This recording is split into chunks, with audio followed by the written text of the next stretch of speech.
Ay, tignan niyo yung nag-comment, "Nakakaaliw ka talaga mag-story me." Ayan, kasi alam niyo kung bakit naaaliw kayo, kasi tuloy-tuloy akong magkuwento. Kasi alam niyo ito pa ha, ito masasabi ko sa inyo, yung mga kuwento ko sa past years hanggang ngayon, hanggang mga gumanyan-ganyan pa yung mga taon, totoo, and paulit-ulit ko yan sasabihin, hindi nagbabago ang aking kuwento dahil ito yung mga totoong nangyari sa buhay ko.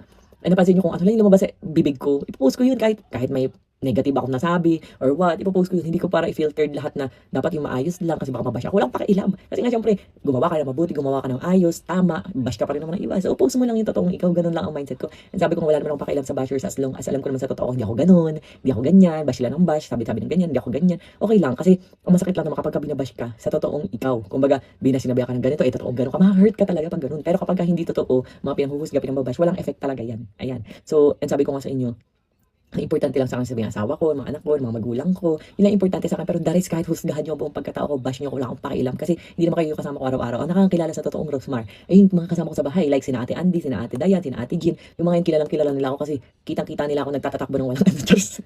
As in, kitang, yan, wala akong pakialam. Parang, di judge nyo ko, Charis. Ganun ang mindset ko. So, ayun nga, kasi nga pag, kahit nagluluto ako, di ba, napansin nyo, hindi ko para i-perfect na kailangan walang makikitang kalat, ganyan, kailangan napaka-presentable. Kaya ko naman magluto ng ganun, dahan-dahan. Pero kasi ako yung tipo ng tao na mabilis talaga ako magluto, like, kunyari 30 minutes kaya akong gumawa ng ilang ulam. Gano'n ako kagaya ni Papa, ang bilis magluto nung tatay ko na yun, di Papa. So, gusto ko kasi malakas yung apoy. Ayoko na mahina yung apoy.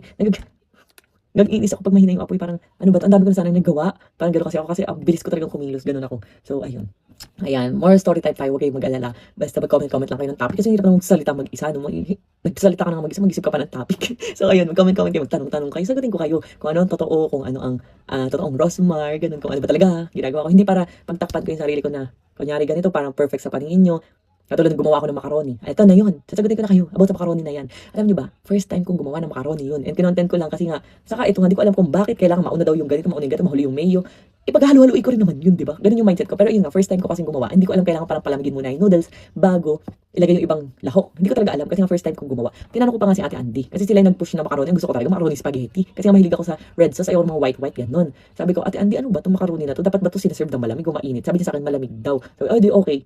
At yun na nga, surprise ako ni mama, nandito pala sila, pumunta. Sabi, masama daw ang pakiramdam, di makakapunta. Kaya sabi ko, Papa, pinahirapan mo ko, nakailang putahe akong luto. Pupunta ka pala dito, sabi ko gano'n. Mindset niya, ngayon daw siya magluluto January 21. Sabi ko, tapos na 31 kaya ang bagong taon. May January pa, hindi January 20, hindi January 1. So, ayun, sabi ko kay mama, Mama, proud ka sa akin, nakagawa ko macaroni. Kasi si mama lang talaga gumagawa noon, tsaka si papa. Lagi, ang ganda-ganda pa nga maghimay ni mama ng chicken. Tapos nagtataka ako, sabi ng mga tao, wala daw akong nilagay na chicken. Nilagay akong chicken, ginano ko yung video, may chicken naman talaga. Hindi ko maintindihan.